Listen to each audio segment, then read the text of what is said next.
We've got some clips from Trump, but let's just get your initial reaction to what we just watched unfold. Well, I think it was a ranting session, a venting session from Donald Trump, but it's also very dangerous because we know Donald Trump is appealing this decision by the jury, and everything that he's saying now could certainly backfire. In addition to that, we know that his sentencing is still scheduled for July 11th. The judge is certainly going to take all of these statements, all of these comments by Donald Trump into account when he actually renders his penalty. And Donald Trump is perhaps continuing to actually exacerbate the situation, making it worse, not better. And we're seeing live shots now from New York. I'm not sure if you can see them, of the protesters outside that have started to show up. There were some Trump supporters earlier. Now they seem to be more protesters against Trump, and glad to see that he was found guilty. One of the things he talked about was the gag order. Let's just have a listen to that. Think of it. I'm the leading candidate. I'm leading Biden by a lot, and I'm leading the Republicans to the point where that's over. So I'm the leading person for president, and I'm under a gag order by a man that can't put two sentences together.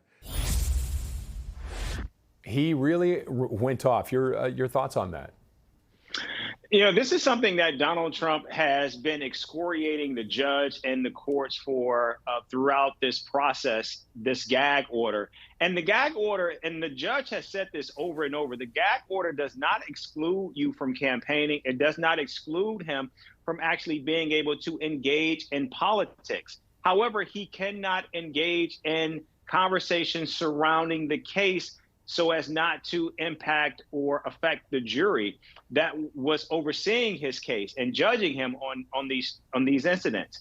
And so he continues to make those statements and make those comments, and they just don't simply hold up at this point. And they certainly did not have any impact in the jury rendering a unanimous guilty verdict. Moreover, they don't have an impact in terms of what's happening in the political arena right now, because what we know is Donald Trump at this time has a very empty schedule when it comes to actually campaigning. So while he is saying that these court cases are impacting his ability to campaign, now that the trial is over and he can go out and campaign, what we are now learning is at this time, there aren't any campaign stops that he has scheduled at this time. So it doesn't appear as though it's stopping him from doing anything. It's just an argument that he continues to make.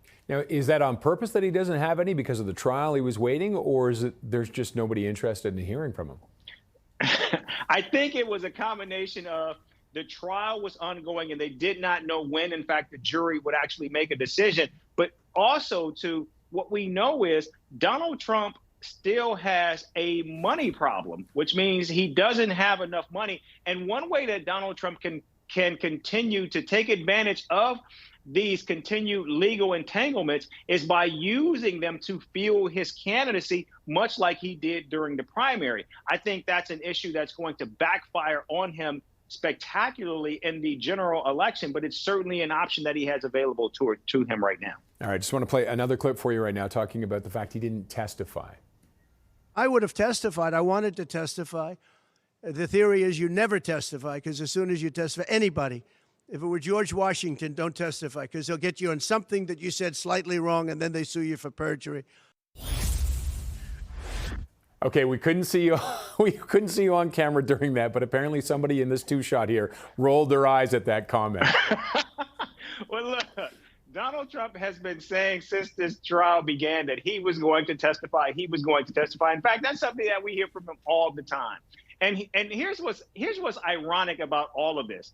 We know that Donald Trump has micromanaged this process with his lawyers. So if he wanted to testify, he certainly could have. One of the reasons that perhaps they actually lost this case, which was a winnable case for the defense, is that Donald Trump was mitigating everything that the defense could do. So if he also wanted to testify, that was certainly an option. It was certainly available to him.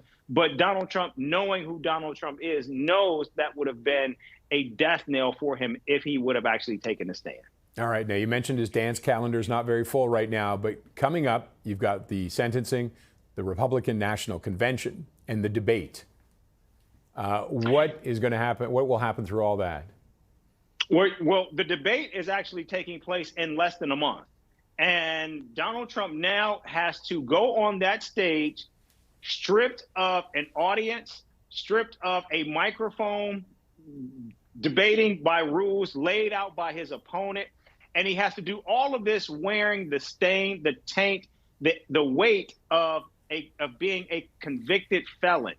And I think many people will be watching to see how he does. I think this is a debate that is actually tailor-made for Joe Biden. I think Donald Trump is going into this debate severely handicapped with essentially two hands tied behind his back.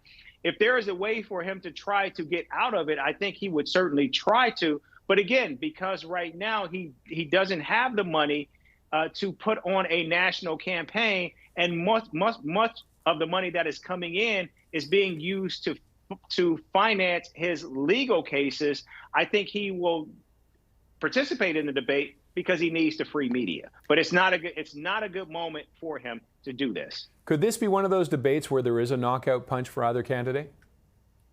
I think it certainly could be, particularly for Joe Biden, because right now Donald Trump has yet to be able to pivot to the center. And the center is where elections are won and lost. And what we are seeing from Donald Trump, and I suspect what we will see on that debate stage, is a man who cannot let go of his grievances. And that is not what moves independent voters. That is not what moves suburban soccer moms. They want to hear a vision. They want to hear a plan about how you're going to make them safe, how you're going to lead the country in the future. Campaigns are about the future, and what we continue to see from Donald Trump is a continued attack on the past, and I think that is going to be deeply problematic for him, not only at the debates, but going forward as well. Okay, Eric, we could continue talking about this for some time now, but we're out of time. Always appreciate your insight. Thank you for joining us.